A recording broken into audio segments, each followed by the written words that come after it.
Bismillahirrahmanirrahim. Assalamualaikum warahmatullahi taala wabarakatuh. Tuan-tuan dan puan-puan, apa khabar? Ni dah masuk lebih daripada seminggu bulan Ramadan. Dan dimaklumkan esok telah ada kelonggaran PKP. Jadi janganlah kita terburu-buru dalam suasana yang selama ni lockdown, dan bila dah tiba masa untuk kita keluar dari rumah, keluar tu bila perlu sajalah. Tuan-tuan dan puan-puan, bagaimana setelah beberapa hari saya tidak ke udara dengan kisah-kisah yang sentiasa memberikan satu ruang baru kepada tuan-tuan dan puan-puan untuk mula berfikir, mula mencari posisi masing-masing dalam kehidupan kita di akhir zaman. Saya terima begitu banyak sekali komen-komen yang berbagai daripada ramai pihak, daripada berbagai sudut bidang masing-masing. Tapi apa yang sangat menariknya adalah faktor yang berkait tentang persoalan keilmuan. Kerana walau apa juga pandangan kita ataupun pandangan masing-masing, ia tetap akan berbalik kepada persoalan keilmuan. Jadi tuan-tuan dan puan-puan, hari ini untuk saya merangkumkan topik ataupun perbincangan-perbincangan keilmuan selama ini, jadi saya mengambil satu keputusan untuk memulakan episod baru, topik baru yang akan saya kupas tentang keilmuan akhir zaman. Jadi tuan-tuan dan puan-puan sekalian, akhir zaman adalah suatu waktu, satu masa yang bukan boleh dihitung-hitung dengan rasa ataupun dihitung-hitung dengan sangkaan-sangkaan ataupun ramalan, kerana realiti tetap akan kita tempuhi walau duduk dalam keadaan fantasi sebagaimana sekalipun. Untuk itu, asas keilmuan di akhir zaman ini perlu kita pegang dengan jelas kepada realiti, berbalik kepada practicality. Sejak kebelakangan ini begitu banyak sekali ilmuwan-ilmuwan yang menceritakan tentang persoalan akhir zaman. Maka untuk itu saya, Masa Bayu, terpanggil untuk memberikan juga satu input kepada tuan-tuan dan puan-puan untuk dilihat sebagai satu alternatif ataupun satu lagi sumber baru yang boleh difikirkan bersama-sama. Kerana saya lihat ada kecenderungan kepada pola fikir yang mula bercambah daripada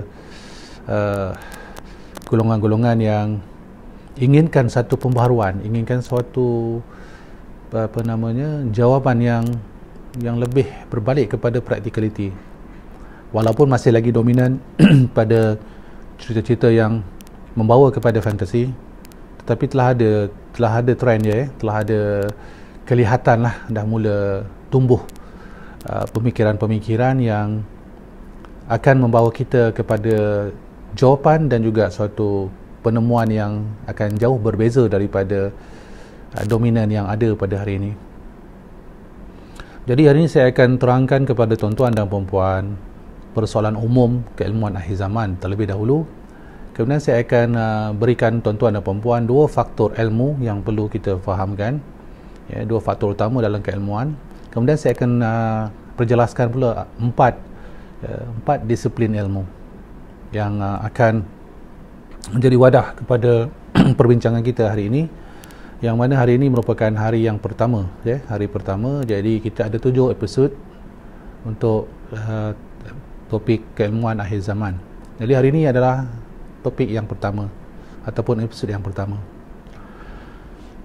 Berbalik kepada faktor yang dua, ia berbalik kepada persoalan metafizik. Bila kita sebut saja tentang metafizik ni, banyak sekali pandangan-pandangan ataupun perbahasan yang telah diketengahkan oleh begitu ramai pihak. Jadi sebagaimana yang telah saya jelaskan dalam kisah-kisah yang sebelum ini, yang berbalik kepada pendekatan alam teologi, yang mana saya kaitkan hubungan dengan Al-Quran dan Sunnah baginda Rasulullah SAW, maka ia tetap juga kita akan himpunkan ataupun kita akan letak pada dasar yang sama iaitu dasar keilmuan berbalik kepada Al-Quran dan Sunnah. Maka bila kita sebut tentang metafizik, ia adalah satu yang begitu sukar untuk direalisasikan dalam bentuk formality, kerana belum ada lagi kalau dalam istilah pendidikan ataupun akademik ilmiah, cerita tentang metafizik ni adalah sesuatu yang masih lagi sebagai satu floating teori terapung. Dalam arti kata lain, hanya diterima oleh segelintir pihak dan majoriti menolaknya. Jadi hari ini saya nak perjelaskan dua faktor yang khusus dalam keilmuan yang perlu difahami terlebih dahulu sebelum kita dapat merungkai disiplin-disiplin ilmu yang berkait dengan peletakan diri kita, posisi kita pada akhir zaman. Sejarah telah pun berlalu, tuan-tuan dan puan-puan, dengan begitu banyak pendekatan-pendekatan ataupun penjelasan-penjelasan oleh ahli-ahli yang terdahulu. Bila saya sebut ahli-ahli yang terdahulu, maka kita merujuk kepada Al-Quran. Bila sebut ahli-ahli itu, mereka-mereka yang diberikan petunjuk, iaitu para utusan Allah Subhanahu Wa Taala, adalah ilmuwan-ilmuwan, adalah mereka yang membawa ilmu, yang melaksanakan pengetahuan itu dalam diri masing-masing, dan dia akan berbalik kepada dua faktor, tuan-tuan dan puan-puan, adanya meta dan adanya fizik. Bila disebut tentang meta, ini adalah persoalan yang gaib. Jadi ilmu akhir zaman ada bercerita tentang kegaiban, dan dalam akhir zaman ada bercerita tentang perkara yang fizik, artinya benda yang nyata. Jadi ilmu yang gaib dan ilmu yang nyata. Maka di sini harus diberikan penjelasan oleh saya kepada tuan-tuan dan puan-puan. Sekali lagi saya nak berikan penekanan bahawa apa yang saya sampaikan ini adalah sebagai satu buah fikiran dan bukan satu ketetapan untuk tuan-tuan dan puan-puan terus mengakui apa yang saya sampaikan, tetapi saya memberi buah fikiran dalam aspek alam teologi daripada sudut alam teologi, di mana bila kita balik kepada apa juga perkara, kita akan kembalikan kepada Al-Quran yang sentiasa akan membawa kita kepada dua faktor, meta dan fizik, ataupun dalam arti kata lain, yang gaib dan yang nyata. Apa yang dimasukkan dengan gaib yang nyata, dalam aspek apa sekalipun, persoalan yang gaib akan menjadi isu yang sangat sukar untuk diterjemahkan di dalam dunia yang nyata. Maka ini yang akan berbalik kepada wujudnya pertelingkahan, perselisihan pendapat yang sampai satu peringkat ia akan menjadi suatu konfrontasi atau menyebabkan satu pertelingkahan fizikal. Lihat di sini tuan-tuan dan puan-puan, bagaimana daripada persoalan yang gaib boleh dibawa menjadi satu konflik secara fizikal. Maka ini yang harus kita pegang terlebih dahulu, bahawa kita ingin menolak apa juga faktor-faktor yang dikatakan meta kepada kebanyakan yang ada, yang majoriti yang ada. Namun secara realiti, penolakan itu hanyalah pada perkataan, penolakan itu hanya pada perasaan, tetapi dari segi realiti kita tak boleh tolak terlalu banyak perkara-perkara gaib yang ada di sekeliling kita. Contoh yang paling mudah yang dapat kita ambil pada hari ini adalah angin.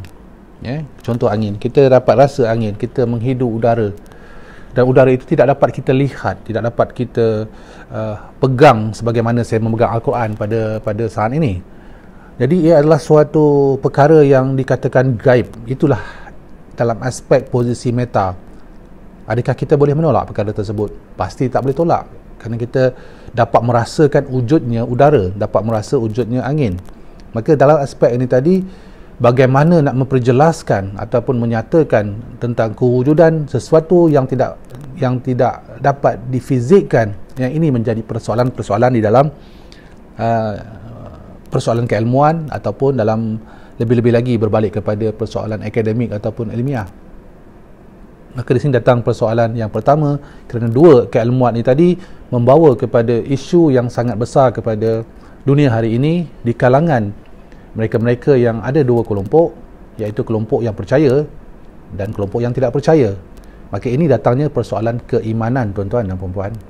Kerana keimanan ini harus datang atas dua perkara. Apa dia? Keimanan kepada yang gaib dan keimanan kepada yang nyata. Kepercayaan itu tadi.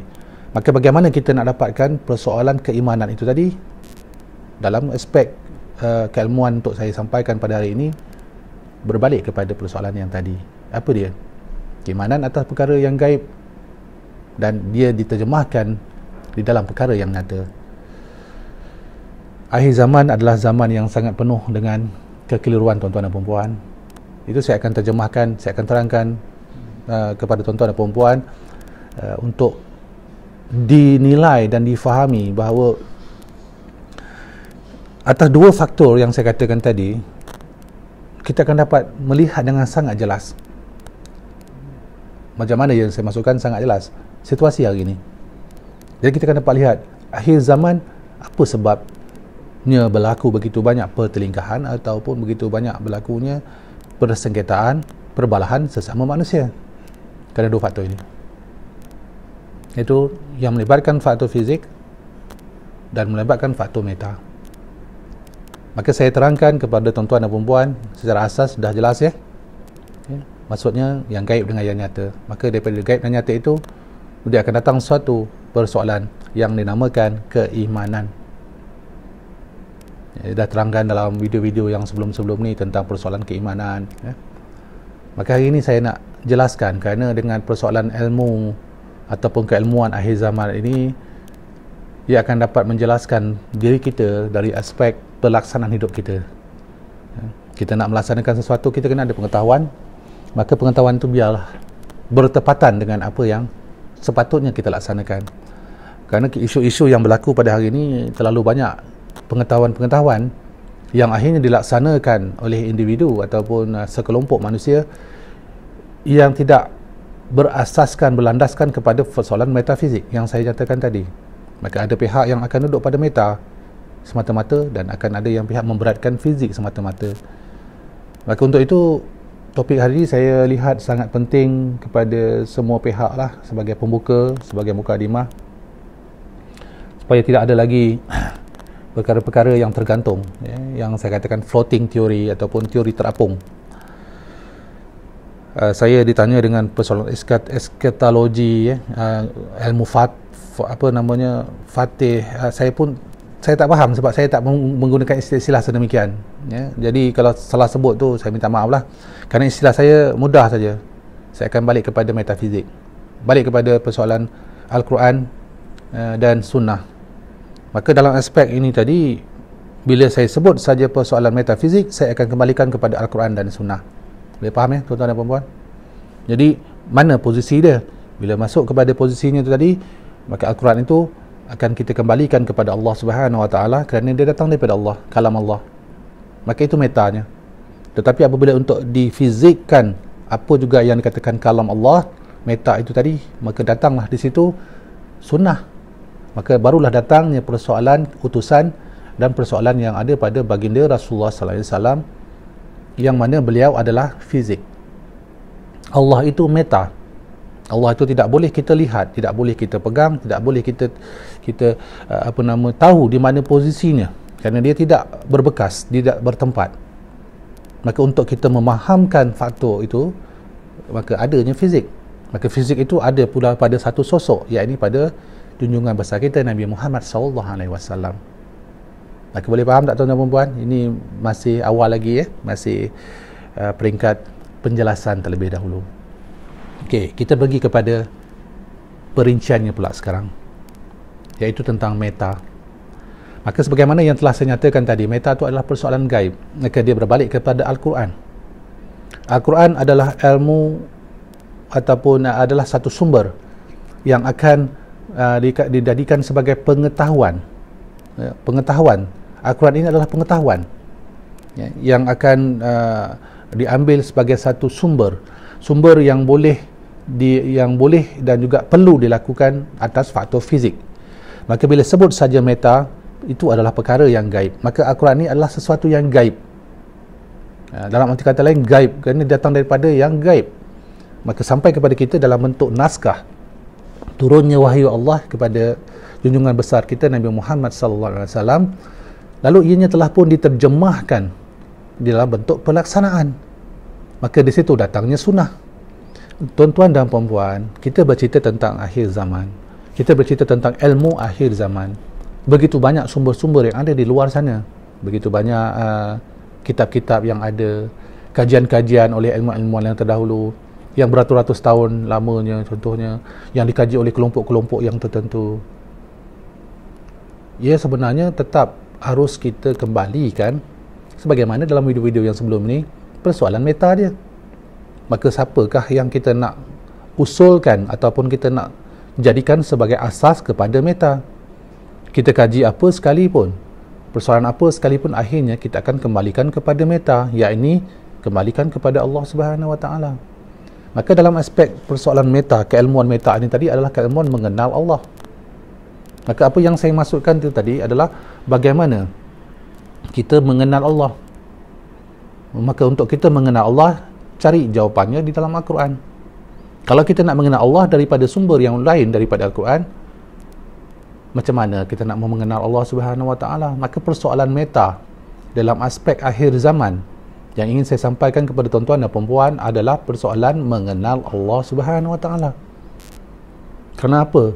Kerana apabila kita memahamkan persoalan pengenalan diri kita, mengenalkan Allah kepada diri kita, maka itu dah merangkumi segala-galanya tuan-tuan dan puan-puan.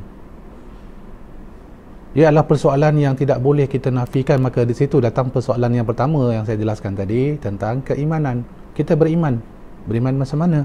Bahawa sesungguhnya segala-gala yang dijadikan di alam semesta ini, ianya terjadi atas ciptaan Allah Subhanahu Wa Taala. Allah yang mewujudkan, menjadikan bulan, bintang, matahari, planet-planet, haiwan, manusia, segala apa yang wujud di dalam alam semesta, ianya adalah atas penciptaan oleh Allah sahaja. Kata lain, Allah lah penciptanya. Jadi tuan-tuan dan puan-puan lihat di sekeliling, nampak kan? Nampak pokok, nampak haiwan, nampak manusia, nampak bulan dan bintang. Maka datang dalam diri kita persoalan yang akan berbalik kepada tajuk kita hari ini, iaitu keilmuan akhir zaman. Maka kita nak mencari siapa yang membinanya ni, siapa yang mencipta alam ni tadi, siapa yang sebenar-benarnya mewujudkan apa yang kita lihat hari ini, dan yang paling penting, siapa yang mewujudkan kita, mencipta kita. Maka jika tuan-tuan dan puan-puan yang lahir daripada keluarga ataupun ibu bapa yang dikatakan bertauhid kepada Allah, itu tidak menjadi satu isu buat masa inilah. Kenapa? Tuan-tuan dan puan-puan pasti telah dididik daripada kecil untuk mempercayai kewujudan Allah Subhanahu Wa Taala. Maka jika kita ambil lah dari apa sudut sekalipun, asalkan dia lahir daripada keluarga yang telah pun melalui susur galur kekeluargaan yang berpegang tauhid kepada Allah, maka tuan-tuan dan puan-puan akan pasti bertauhid kepada Allah. Tak gitu? Itu pernyataan ya, saya baru ceritakan tentang pernyataan mengikut susur galur. Persoalan yang saya nak sampaikan tentang berkaitan meta ni tadi, ini persoalan kepercayaan ni tuan-tuan dan puan-puan. Balik kepada tadi, keimanan. Bagaimana tuan-tuan dan puan-puan dapat memposisikan diri tuan-tuan dan puan-puan tentang tauhid ataupun meta kepada Allah Subhanahu Wa Taala? Sekiranya tuan-tuan dan puan-puan lahir daripada bangsa ataupun daripada suku kaum ataupun daripada satu masyarakat yang menolak kewujudan Allah, contohnya di negara komunis, tuan-tuan dan puan-puan lahir di negara komunis, ibu bapa adalah berpegang kepada komunis, iaitu tidak percayakan kepada wujudnya Tuhan. Bagaimana tuan-tuan dan puan-puan? Adakah tuan-tuan dan puan-puan hari ini bertauhid kepada Allah? Ataupun tuan-tuan dan puan-puan adalah manusia yang akan mengejek-ngejek saya, mengejek-ngejek mereka-mereka yang menyatakan wujudnya Allah? Jadi ini pentingnya untuk saya menterjemahkan, menjelaskan kepada tuan-tuan dan puan-puan tentang persoalan akhir zaman ini sentiasa mempunyai suatu proses yang perlu kita fahami terlebih dahulu. Ada aturan dia. Jadi jangan kita mendabik dada kita ulah orang Islam. Sebab apa kita kata kita orang Islam? Sebab kita lahir daripada keluarga Islam? Sebab apa kita kata kita orang Islam? Sebab nama saya nama orang Islam? Tapi cuba tengok perangai kita macam mana. Tengok tingkah laku kita. Tengok apa yang kita lakukan. Tengok masyarakat kita. Adakah itu bertepatan dengan Al-Quran?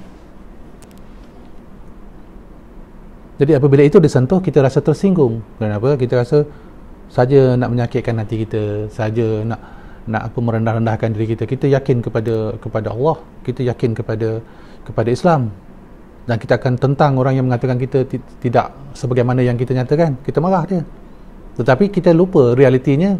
Bila kita lihat kepada pola hidup kita, kita menipu, cakap bohong, fitnah, suka adu domba, suka buat benda-benda yang ditegak oleh Allah Subhanahu Wa Taala. Maka siapakah kita sebenarnya dalam saat sedemikian? Maka ini pentingnya tuan-tuan dan puan-puan, topik hari ini, memposisikan, mengkhususkan diri kita sebenarnya meta tu yang macam mana. Ilmu meta ni apa sebenarnya? Iaitu ilmu mengenal Allah. Tetapi bagaimana nak mengenal Allah sekiranya kita berada ruang keluar daripada ruang mereka yang mempercayai Allah? Ini persoalan yang perlu kita cari. Bagaimana kita nak cari itu jawapan sedemikian? Contohnya mereka-mereka yang duduk dalam hutan, yang lahir daripada keluarga yang membesar di hutan. Bagaimana kedudukan mereka? Bagaimana persoalan meta, persoalan akhir zaman kepada mereka? Boleh faham tak tuan-tuan dan puan-puan?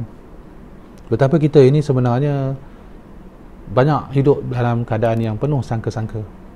Inilah akhir zaman. Saya pernah berada dalam satu situasi yang sama dalam persoalan ini. Dalam satu majlis ilmu, saya telah membentangkan tentang satu topik yang menjelaskan bahawa sesungguhnya alam semesta ini ada penciptanya. Ini dalam majlis, dalam satu diskusi dengan ilmuwan-ilmuwan barat, ini bukan cerita ilmuwan di Malaysia ataupun ilmuwan Islam. Saya bercerita tentang secara general sebab saya memposisikan diri sebagai seorang ahli saintis yang meletakkan posisi universal. Bila saya berhadap dengan sesiapa sekalipun, tak kiralah orang yang beriman ke, orang yang tak beriman ke dengan Allah, ataupun mereka yang percaya kepada wujudnya Tuhan atau tak percaya wujudnya Tuhan, itu bukan persoalan bagi saya. Saya hadap itu semua. Dan apabila saya berhadap dengan mereka, saya membentangkan ilmu meta yang saya miliki. Apakah ilmu meta yang saya miliki? Ya, ini saya memiliki ilmu meta yang jelas bahawa wujudnya Allah Subhanahu Wa Taala. Lalu apa yang berlaku tuan-tuan dan puan-puan? Mereka itu semua bukanlah orang-orang yang sama dengan keimanan yang saya pegang. Jadi dalam dunia ilmiah, dunia yang melibatkan profesionalism, dalam arti kata profesionalism ni artinya kita kena berlapang dada dalam satu majlis yang masing-masing akan memberikan hujah masing-masing dengan syarat tidak ada emosi. Dalam arti kata lain, masing-masing nak cakap apa, cakaplah. Nak bentang apa, bentanglah. Masing-masing membawa hujah masing-masing. Dan mereka-mereka yang terlibat di dalam majlis sedemikian, kerana saya terlibat, tidak boleh langsung ada persoalan emosi di dalam perbahasan tersebut. Dalam arti kata lain, dia cakap apa pun kita tak boleh marah. Dia cakap apa sekalipun tak boleh kita marah dia. Kita kena lapang dada. Dia kata kita tak betul, dia kata kita Islam itu tidak benar dan sebagainya, kita kena senyum dia. Biar dia habiskan bercakap dulu. Dia dah habis bercakap, sampai giliran kita bercakap, barulah kita bercakap. Islam tu ada adab. Ingat saya dah terangkan dalam konsep keilmuan sebelum ni, sebelum cerita tentang faktor hukum ada 4, ada ilmu dan adab. Maka dalam aspek ni tadi, bayangkan tuan-tuan dan puan-puan, dalam cerita ni, cerita saya lah, saya nak buat cerita saya, berlaku situasi sedemikian, iaitu mereka-mereka yang hadir dalam waktu tu ramai, semua orang-orang yang prominent, ilmuwan-ilmuwan yang besar-besar, bercerita tentang persoalan berkait tentang meta. Macam mana nak jawab tu? Maka saya katakan kepada mereka, saya ada jawapan meta saya. Apa dia? Wujudnya pencipta, iaitu the creator kepada alam semesta. Itu meta tu sebenarnya. Kerana mereka hanya mengkaji bulan, bintang dan sebagainya. Tapi saya menceritakan, saya juga meyakini tentang kewujudan bulan, bintang. Tetapi saya ada satu lagi tahap yang di atas tu. Ditanya apa dia? Saya kata ada penciptanya. Kerana mereka sampai di situ saja tuan-tuan dan puan-puan. Maka di dalam diskusi sedemikian, bagaimana saya nak memposisikan keilmuan meta kepada mereka? Dan mereka akhirnya sebut, salah seorang tu bangun. Dia kata, apa yang menyebabkan kamu meletakkan posisi dalam aspek wujudnya pencipta, the creator kepada alam semesta? Kerana kami memegang kepada teori bahawa alam terjadi dengan sendirinya. Maka sebagaimana yang saya nyatakan kepada tuan-tuan dan puan-puan, di sini datang persoalan bagaimana kita menjawab dengan practicality, menjawab persoalan meta tetapi dengan practicality, tidak meletakkan emosi marah. Sebab saya lihat selalu dalam mana-mana majlis, khususnya mereka-mereka yang melibatkan persoalan-persoalan kepercayaan, dalam kata lain agama lah mudahnya, dia tak boleh bersisih. Asal lain sikit cara jawabnya ataupun tak sama dengan dia, sesat terus jawabnya, tidak langsung mempunyai nilai membuka diri dan dapatkan informasi. Terus asal tak sama, ni sesat lah ni, ni tak betul lah ni. Tapi dalam majlis yang saya maksudkan tadi, tidak ada persoalan kau sesat ke, kau gila ke, kau tak betul ke, tapi dia akan minta satu perkara. Tuan, jika Tuan cakap apa yang Tuan katakan tadi, kami tak tolak, tapi dengan satu syarat. Apa dia? Bawakan fakta dia, bawakan bukti apa yang Tuan katakan. Dia macam tu caranya tuan-tuan dan puan-puan. Dan satu majlis yang sedemikian. Ini nak cerita tentang benda yang gaib, nak buat fakta. Macam mana tu? Maka dalam sesi tersebut tuan-tuan dan puan-puan, saya bawa satu kisah kepada mereka. Saya kata boleh, tapi dengan syarat yang saya nak letak. Dia kata syarat apa? Saya kata syarat dia, kita kena menerima setiap perkara atas faktor yang dinamakan kebenaran berdasarkan kepada pembuktian, bukan argument, bukan denying ataupun penafian, tetapi penerimaan berdasarkan kepada bukti. Jadi jika itu kita pegang, maka saya katakan pada mereka, saya akan bentangkan fakta yang saya ada untuk saya menjelaskan tentang persoalan meta di dalam reality. Lalu mereka terima tuan-tuan dan puan-puan. Dalam 7 orang ada daripada seorang profesor daripada Perancis, ada 2 orang daripada 2 orang daripada Jerman, seorang daripada Lebanon tak silap saya, dan salah seorang tu adalah profesor daripada Israel. So kami duduk dalam tu ruang berbincang, kerana masing-masing ada pendekatan masing-masing, dan ada juga yang sebahagian tu contohnya yang daripada Jerman tu dia berpegang kepada agama dia, yang Yahudi tu dah tentu-tentulah ya, yang Jews tu. Jadi masing-masing yang ada dalam majlis itu adalah perbezaan masing-masing, sebagaimana yang saya terangkan hari ini. Dan saya yang berpegang kepada tauhid kepada Allah Subhanahu Wa Taala. Jadi apa yang berlaku tuan-tuan dan puan-puan? Saya kata dengan syarat kalau kita semua setuju, maka kita lakukan penjelasan ini. Kalau tak setuju, jangan kita lakukan penjelasan ini. Mereka semua setuju, semua saintis kan, jadi kita kena pegang pada fact and figure. Lalu saya tanya kepada semua orang, saya kata kita kena cari satu bahan yang boleh kita gunakan sebagai satu medium perbincangan tentang meta.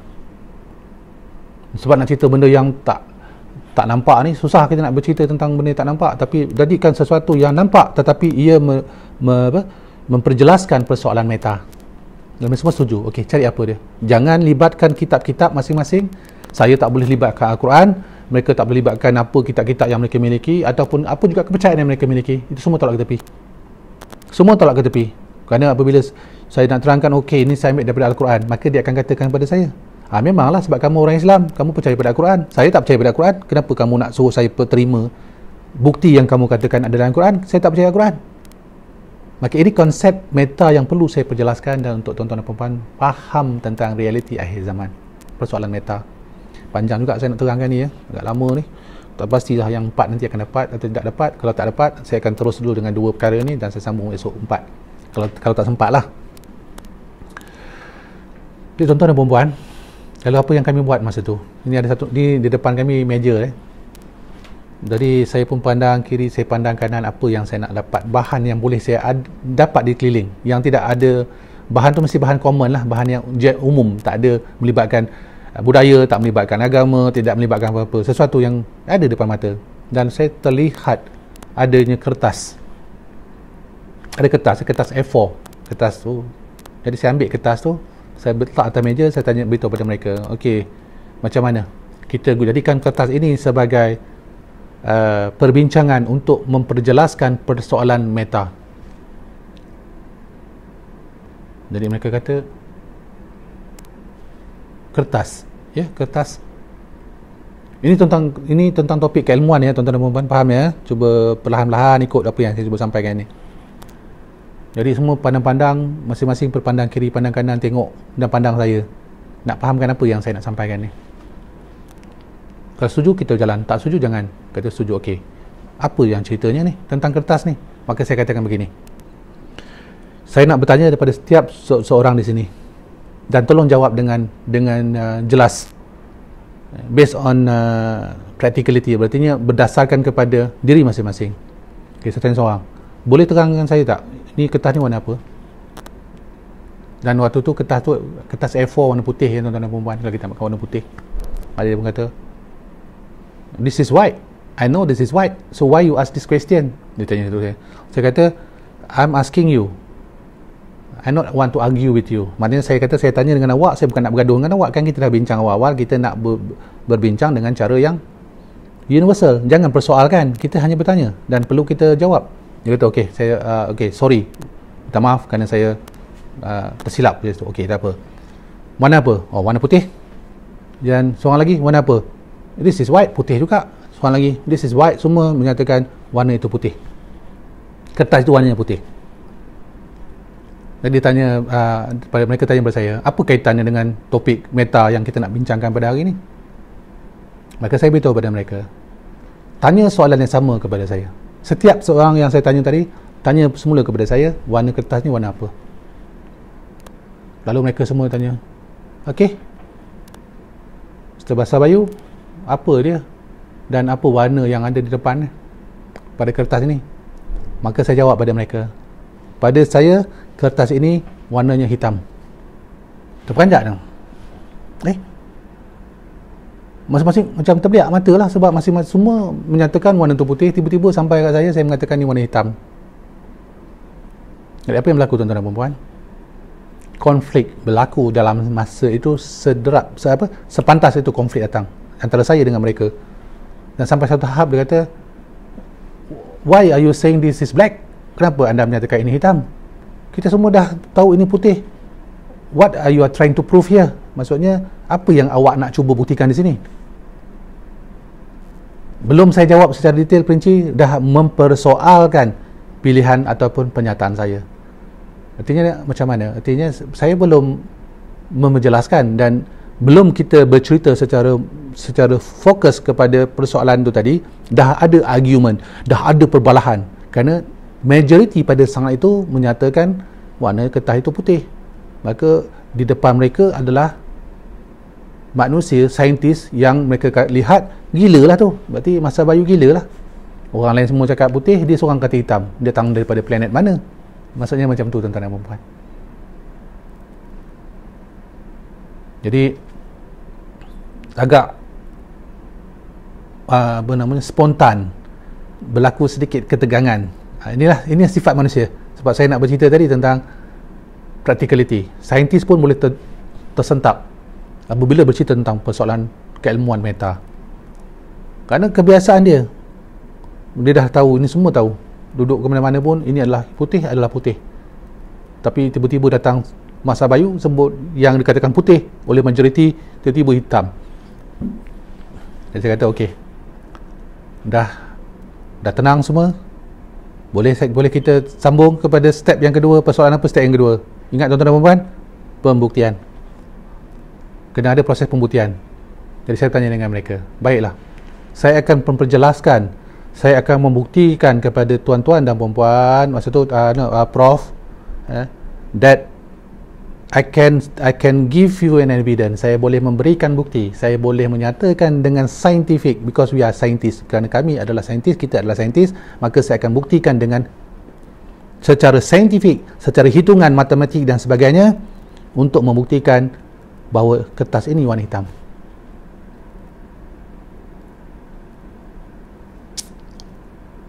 Semua terdiam. Tapi dengan satu syarat. Kata apa dia?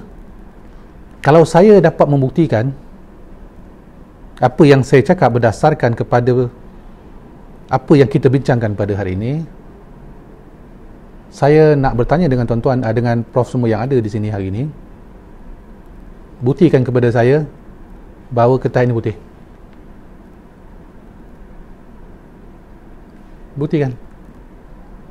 Buktikan keimanan masing-masing bahawa kertas itu putih. Jadi tuan-tuan dan puan-puan, masing-masing garuk kepala, tuan-tuan. I know this is white. Why should we argue about that? Maksudnya, aku tahu ini warna putih. Kenapa aku nak argue lagi? Kenapa aku nak berbalah lagi tentang warna putih? Dah semua orang terima warna putih. Dah semua orang faham ini adalah warna putih. Sampai keluar ayat macam tu daripada mereka. Lalu saya tegur dia, Prof, kita dah setuju daripada awal, bawa bukti, jangan buat rasa, jangan buat argument. Kita kena bawa fakta. Now you argue with me. Sekarang Tuan telah berbalah dengan saya tanpa Tuan memberi saya satu fakta kenapa Tuan kata putih. Cuba jelaskan saya macam mana Tuan boleh tahu ni warna putih. Maka selepas tu baru dah diam dan fikir, kerana saya diajar warna tu putih. Siapa yang ajar? Guru saya kata bukan. Awal lagi siapa? Mak ayah kita yang ajar. Mungkin mak kita yang ajar dulu. Daripada kecil mak kita ajar ni warna putih. Pergi ke sekolah, kawan-kawan pun sebut putih. Cikgu kata putih. Saya cakap itu pada beliau. Kadang saya tanya lagi, mak Prof ajar Prof warna putih is white. Dia dapat tu warna putih daripada siapa? Dia kata daripada mak dia. Maka mak dia, iaitu tok ataupun nenek kepada Prof, mengajar kepada mak Prof kertas tu warna putih. Kemudian mak Prof beritahu pula, mengajar pula ada Prof, beritahu kertas itu warna putih. Naik lagi sikit, nenek Prof tahu warna putih daripada siapa? Daripada mak dia. Mak dia pula tahu daripada siapa? Mak dia sampai ujung-ujungnya kita nak tanya, siapa yang mulakan menyebut perkataan putih? Mana datang dia? Maka ini persoalan yang nak saya sampaikan tuan-tuan dan puan-puan. Ini yang saya bahaskan dengan mereka. Jadi saya tanya dengan mereka. Jadi sebenarnya Prof yang ada di sini, tuan yang ada dekat saya, di depan saya hari ini, bercakap tentang kertas berwarna putih, tetapi tuan-tuan sendiri tidak tahu bagaimana pernyataan putih itu berlaku dan kenapa terima itu warna putih. Sekadar menerima kerana ia adalah satu proses yang disampaikan daripada mak, daripada nenek, daripada tok moyang dan sebagainya, dan kita terima. Dan tuan-tuan adalah saintis yang mana kita dah berpegang tadi, mesti berbalik kepada fact and figure, practicality. Tetapi sangat jelas di depan mata saya, yang ada depan saya ni bukan saintis, cuma gelaran saintis, cuma bercerita pegang ada doktor, ada profesor, title profesor. Tetapi bila sampai kepada persoalan meta, sangat jelas bahawa anda semua juga adalah mereka-mereka yang tidak berpegang kepada practicality. Hancur, runtuh teori masing-masing di dalam memegang persoalan meta pada saat itu. Maksudnya apa tuan-tuan dan puan-puan? Saya memberikan suatu pernyataan kepada mereka untuk mereka membuktikan apa yang mereka percaya. Kerana ini persoalan meta kan tadi kan? Kerana putih itu kepercayaan bagi mereka. Bila sebut kepercayaan itu meta, yang tak nampak atas realiti. Tetapi bila dipegang, dikata seolah-olah ianya realiti. Namun bila diminta pembuktian daripada mereka, mereka tidak dapat memberikan fakta-fakta yang nyata. Maka inilah tuan-tuan dan puan-puan, akhirnya apa yang berlaku? Masa Bayu champion lah hari tu. Menanglah Masa Bayu. Belum masuk lagi teknikal secara khusus. Belum lagi saya berikan hitungan-hitungan kenapa hitam dan putih. Pada saat itu, Masa Bayu telah pun menundukkan 7 orang saintis besar di dunia dengan hanya meletakkan persoalan meta, bagaimana nak dijadikan fizik reality di dalam persoalan kehidupan. Okay, tuan-tuan dan puan-puan, kalau persoalan kertas yang putih boleh menjadi satu isu yang berbalah-balah di antara kita satu sama lain, berbalah dan tersaya dengan 7 orang profesor. Itu baru cerita tentang kertas putih, tuan-tuan dan puan-puan. Bagaimana pula kisah tentang akhir zaman yang berbalik hubungan kita dengan Allah Subhanahu Wa Taala. Allah bukan kertas putih. Kalau dengan kertas putih pun kita masih boleh berbalah untuk menentukan warna dia. Bagaimanakah nak memposisikan, memahamkan realiti keilmuan akhir zaman yang berbalik tentang persoalan gaib. Jadi terlalu banyak perkara-perkara yang berlaku kepada kita, yang akhirnya kita akan lihat dan jelas bahawa ia hanya berbalik kepada persoalan-persoalan yang bersifat sangkaan semata-mata. Tidak ada kaitan dengan persoalan meta yang ingin saya sampaikan kepada tuan-tuan dan puan-puan hari ini. Metafizik, meta ada hubungan dengan fizik. Dalam arti kata lain, jika kita sebut meta sekalipun, maka mesti ada pembuktian yang khusus, penjelasan yang khusus bagaimana perkara tersebut dapat direalisasikan. Menjadi sebagai satu keimanan kita kepada Allah Subhanahu Wa Taala. Sujud kita kepada Allah Subhanahu Wa Taala. Kerana meta yang berpegang dengan fakta-fakta yang jelas, scientific, empirical, ya. Ada dia punya susur jalan cerita yang mempunyai proses yang boleh dihitung oleh orang awam. Dalam arti kata lain, meta bukan untuk orang-orang tertentu sahaja, orang golongan tertentu sahaja yang dapat memahamkan. Orang awam-awam tak boleh. Itu bukan meta yang saya maksudkan. Kerana apabila sebut kepada meta akhir zaman, keilmuan meta akhir zaman, dia mesti berdasarkan kepada landasan X. Yang dimasukkan landasan X, sesiapa, di manakah mereka, apakah peringkat hidup dia, apakah latar belakang dia, mereka semua berhak ke atas keilmuan meta di akhir zaman. Tak adalah orang ni saja, rujuk pada orang ni dia lebih tahu, rujuk orang ni dia lebih faham. Bila itu saja sampai kepada diri kita, bila membicarakan soal meta di dalam topik saya hari ini kepada tuan-tuan dan puan-puan, maka ingatlah pesan Masa Bayu. Jika ada pihak-pihak yang menyatakan sedemikian, maka dia tidak ada hubungan dengan meta yang saya maksudkan pada hari ini, yang berbalik kepada kajian yang telah dijalankan, pembuktian yang telah dijalankan oleh saya daripada Al-Quran dan Sunnah baginda Rasulullah sallallahu alaihi wasallam. Bagaimana tuan-tuan dan puan-puan? Terbuka sedikit tak minda tu? Maka balik kepada perkara yang kedua. Jadi meta, dia ada fizik. Bila kita letakkan meta itu adalah pada posisi meletakkan realiti kepada keimanan kepada Allah Subhanahu Wa Taala, maka datanglah persoalan keilmuan fizik. Apakah keilmuan fizik? Maka keilmuan fizik adalah pelaksanaan apa yang telah dia imani kepada meta.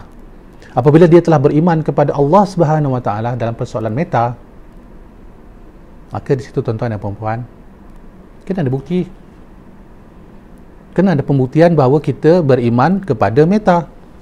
Yang meta yang saya masukkan tadi, perkara yang gaib.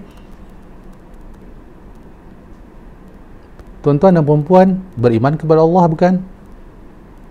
La ilaha illallah Muhammadar Rasulullah. La ilaha illallah meta, Muhammadar Rasulullah fizik. Boleh faham? Maka Muhammadar Rasulullah, Nabi Muhammad itu pesuruh Allah, utusan Allah. Maka dia membawa apa yang disampaikan oleh Allah, diutuskan dia di atas muka bumi. Maka fizik itu ada pula pada baginda Rasulullah sallallahu alaihi wasallam. Mudah tak nak faham ni? Maka balik kepada ilmu akhir zaman. Jangan tengok buku yang lain. Jangan cerita, saya pun tak tahulah istilah-istilah yang dinamakan. Jangan salah faham ya. Saya tak mengatakan perkara itu benar atau tidak benar. Fikir ya. Jangan terlalu sangat mengikut persoalan-persoalan keilmuan yang tidak jelas. Bila saya sebut saja di sini, tolong fikirkan. Sebut saja meta, kembali kepada Allah Subhanahu Wa Taala. Sebut saja fizik, kembalikan diri kita kepada baginda Rasulullah Sallallahu Alaihi Wasallam. Maka junjungan besar kita adalah pelaksanaan keimanan. Apa dia? Keimanan kepada Allah Subhanahu Wa Taala. Maka sebab itu di akhir zaman, jangan kita rujuk kepada perkara yang lain. Kita harus rujuk kepada baginda Rasulullah Sallallahu Alaihi Wasallam. Maka itulah ilmu yang perlu kita pegang, melaksanakan kehidupan kita sebagaimana baginda menunjuk cara, sebagaimana baginda Rasulullah telah pun menyampaikan kepada kita. Maka di situ datanglah keilmuan yang dimaksudkan sunnah Nabi.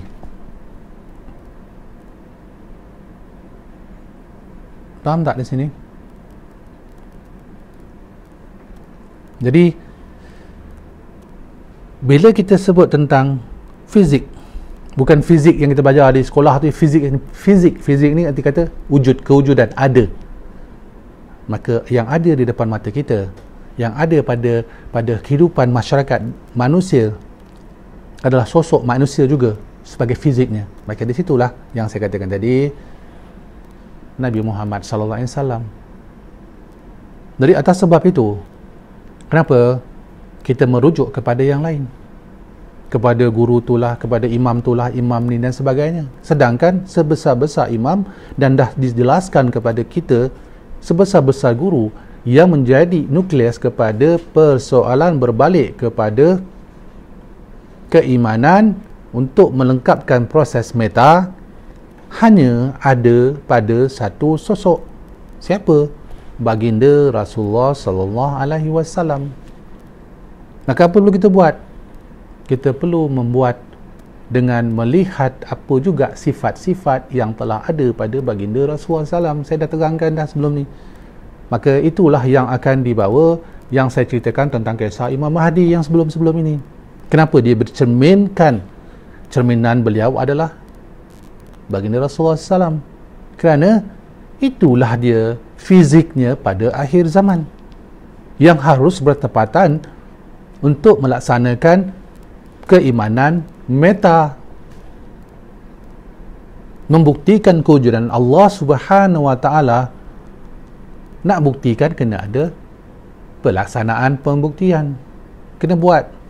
Jadi tuan-tuan dan puan-puan, kita dah meyakini, beriman pada perkara yang pertama tadi, beriman kepada Allah, wujudnya Allah, Allah yang menjadikan kita. Tapi kita tak mampu melihat Allah, maka pada persoalan fizik kita akan dinilai sama ada kita benar-benar beriman kepada Allah atau kita adalah golongan-golongan munafikun. Mereka yang berkata aku orang Islam tetapi pelaksanaannya tidak sebagaimana apa yang dia nyatakan. Contohnya, kalau dah beriman yang dalam persoalan meta tadi, dah mempunyai keilmuan meta, pegang wujudnya Allah, berani tak buat yang tak baik,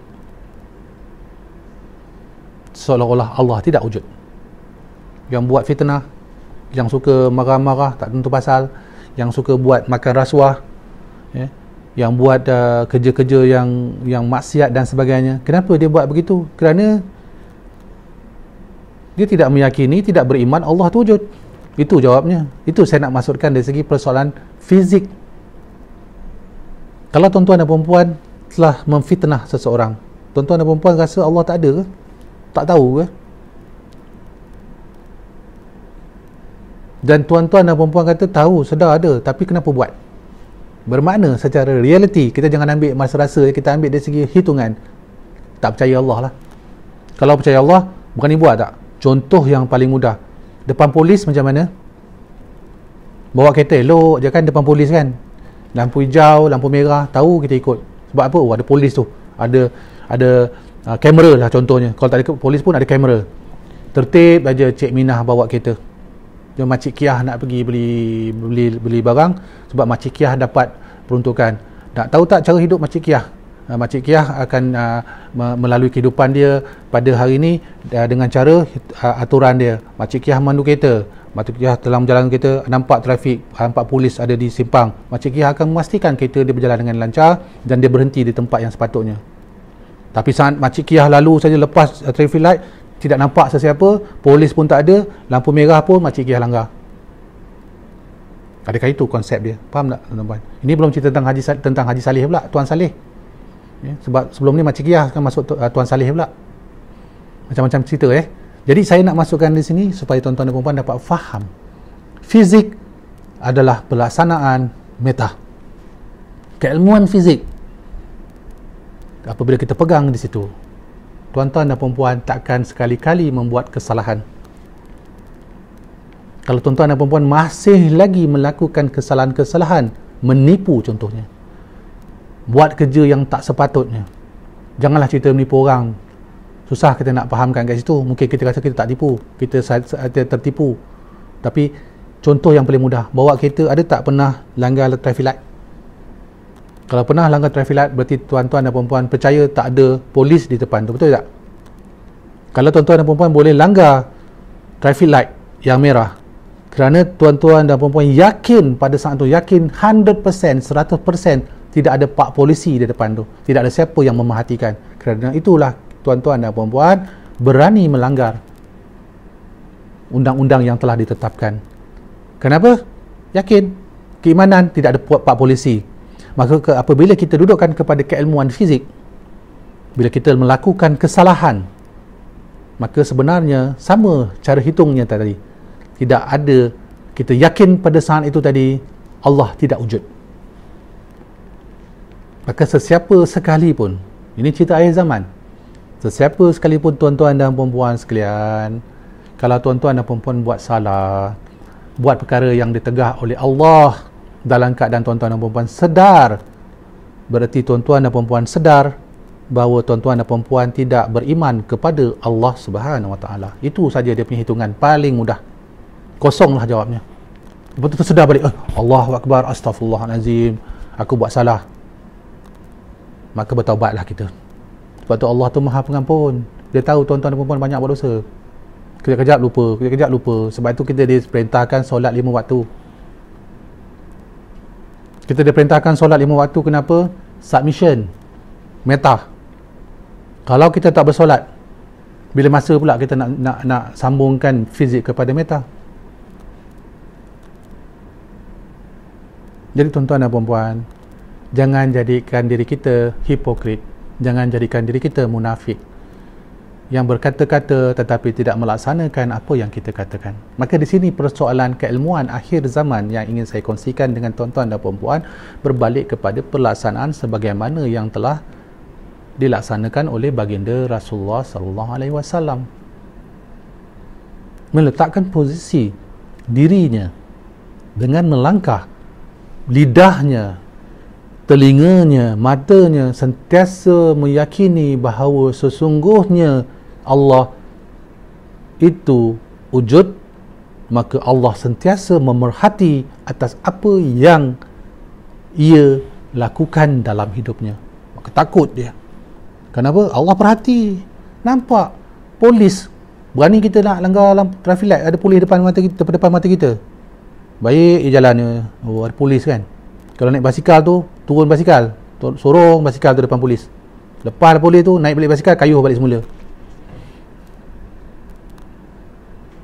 Maka itulah tuan-tuan dan puan-puan sekalian yang saya hormati, baginda Rasulullah sallallahu alaihi wasallam telah melaksanakan perintah Allah pada dirinya.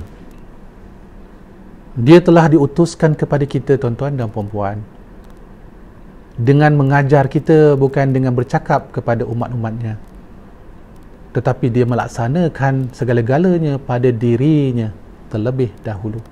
Dia nak mengajar umatnya supaya bersabar, maka dia telah diberikan ujian oleh Allah Subhanahu Wa Taala di dalam perjalanannya yang sangat luar biasa. Kesukaran liku-liku hidup yang ditempuh oleh baginda Rasulullah SAW untuk apa sebenarnya tuan-tuan dan puan-puan? Supaya umat-umatnya, sahabat-sahabatnya pada saat itu dapat melihat dan berkata, Ya Allah, Ya Rahman, Ya Rahim, kenapalah baginda Rasulullah begini sekali, diuji oleh Allah, tapi masih lagi dia tersenyum, masih lagi tidak pernah putus asa. Bukankah Nabi Muhammad SAW itu kekasih Allah? Kenapa sampai begitu sekali beliau ditempuh, diberikan ujian sehingga sahabat-sahabat mengalirkan air mata berguling-guling, tak tahan menanggung melihat kesusahan yang dilalui oleh baginda Rasulullah SAW. Untuk apa sebenarnya Allah bagi itu tadi? Tujuannya tuan-tuan dan perempuan, balik pada keilmuan fizik yang saya maksudkan. Dia kena lalui untuk menunjukkan kepada kita, nak faham, oh begini, begitu besar sekali pengorbanan, ya Allah, begitu sukarnya sekali kehidupan baginda Rasulullah SAW. Maka di situ satu ilmu sampai kepada kita dengan melihat, memerhatikan pelaksanaan pada beliau, bukan dia cakap. Apabila dia sebut tentang kesabaran, dia sebut, wahai sekalian umat-umatku, sahabat-sahabatku, semua kamu hendaklah bersabar, kerana sabar itu separuh daripada iman. Kita orang yang bersabar boleh kemenangan. Dia tak sebut macam tu tuan-tuan dan perempuan, dia buat dalam hidup dia. Maka kesabaran itu disaksikan dengan mata kepala oleh sahabat-sahabat. Ya Allah, begitu sabar sekali baginda Rasulullah. Maka itu yang menjadi fizik, menjadi ilmu kepada umat dia sampai hari ini. Sebab tu saya agak minta maaf sikit lah kalau orang yang suka cakap, mengajar orang suruh buat baik, mengajar orang suruh sabar, tapi bercakap aja. Jadi jangan bercakap kerana Nabi tidak bercakap. Nabi adalah pelaksana.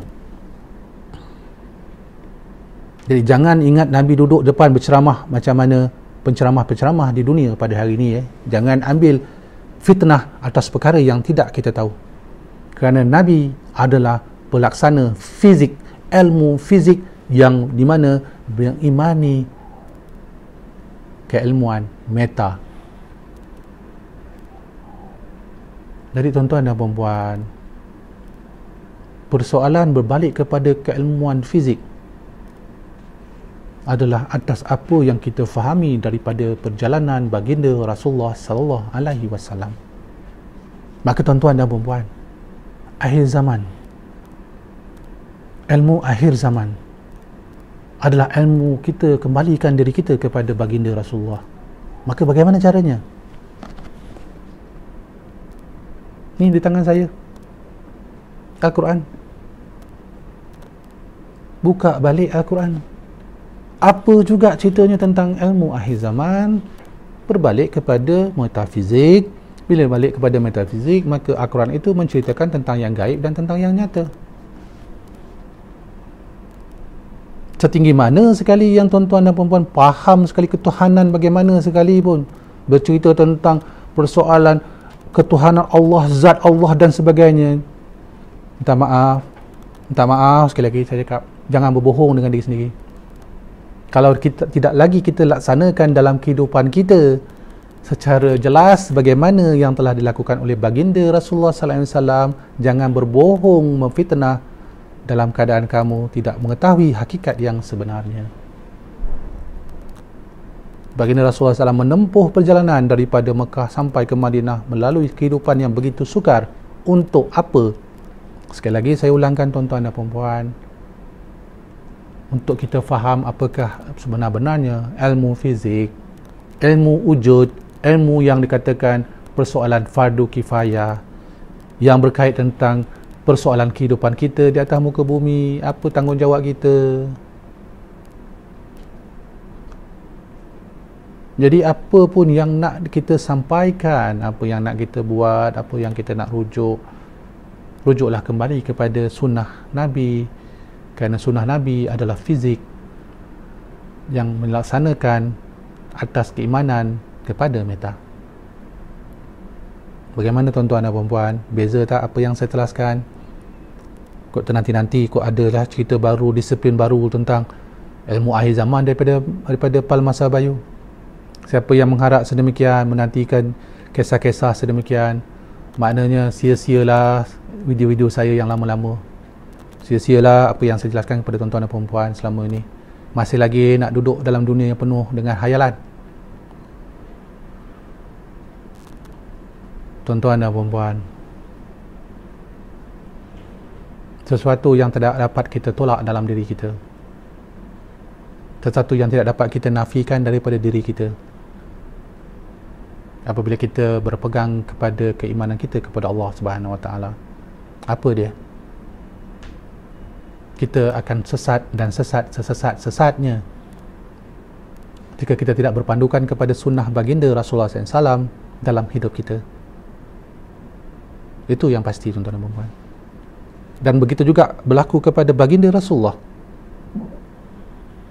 Jika beliau tidak menerima wahyu daripada Allah, tidak adanya Al-Quran diturunkan kepada beliau,